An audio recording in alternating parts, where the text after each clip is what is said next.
ഇടവക പാഷനിസ്റ്റ് അൽമയ കൂട്ടായ്മ പൊതിച്ചോറ് വിതരണം സംഘടിപ്പിച്ചു. വലിയ നോമ്പിന് മുന്നോടിയായി കാരുണ്യത്തിന്റെ സന്ദേശവുമായി മുനമ്പം ബീച്ചിലെ വേളാങ്കണ്ണി മാത ഇടവക പാഷനിസ്റ്റ് അൽമയ കൂട്ടായ്മ പൊതിച്ചോറ് വിതരണം സംഘടിപ്പിച്ചു.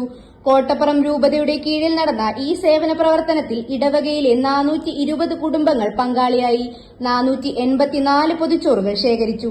ശേഖരിച്ച പൊതിച്ചോറുകൾ കൊടുങ്ങല്ലൂർ ഗവൺമെന്റ് താലൂക്ക് ആശുപത്രിയിലെ രോഗികൾക്കും കൂട്ടിരിപ്പുകാർക്കും വിതരണം ചെയ്തു. ഇടവക വികാരി father Antony Xavier Tharayil CP, parish council secretary CG Jinson, അൽമയ കൂട്ടായ്മ ഭാരവാഹികളായ ആന്റണി ഔസോ, ബിന്ദു കുഞ്ഞപ്പൻ, ജീന ലൂയിസ് എന്നിവർ പരിപാടിക്ക് നേതൃത്വം നൽകി.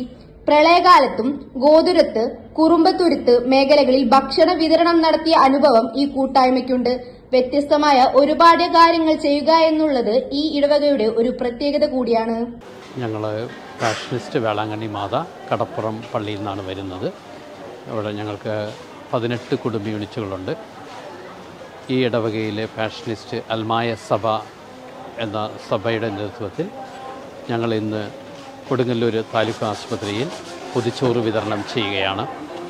484 പൊതിച്ചോറുകളാണ് ഇന്നിവിടെ വിതരണം ചെയ്യുന്നത്. ഞങ്ങളുടെ ഇടവകയിലെ എല്ലാ കുടുംബങ്ങളും ഇന്ന് രാവിലെ തന്നെ പൊതിച്ചോറ് നൽകുകയും അതിവിടെ കൊണ്ടുവന്ന് എല്ലാവർക്കും വിതരണം ചെയ്യുകയും ചെയ്യുന്നു. പാവപ്പെട്ടവരുടെ അവരുടെ വിശപ്പ് മനസ്സിലാക്കിക്കൊണ്ട് പ്രത്യേകമായിട്ട് തപസ് കാലത്തിലേക്ക് കടക്കുന്നതിന് തൊട്ട് മുമ്പായിട്ട് ഒരുക്കമായിട്ടാണ് ഞങ്ങൾ ഈ പ്രവൃത്തി ചെയ്യുന്നത്. തീർച്ചയായിട്ടും ഞങ്ങളുടെ ഇടവകയും ഇതിനെ സഹായിച്ച എല്ലാ കുടുംബങ്ങളെയും ദൈവം അനുഗ്രഹിക്കും. ആ അനുഗ്രഹം എന്നുണ്ടായിരിക്കട്ടെ എന്ന് പ്രാർത്ഥിക്കുന്നു.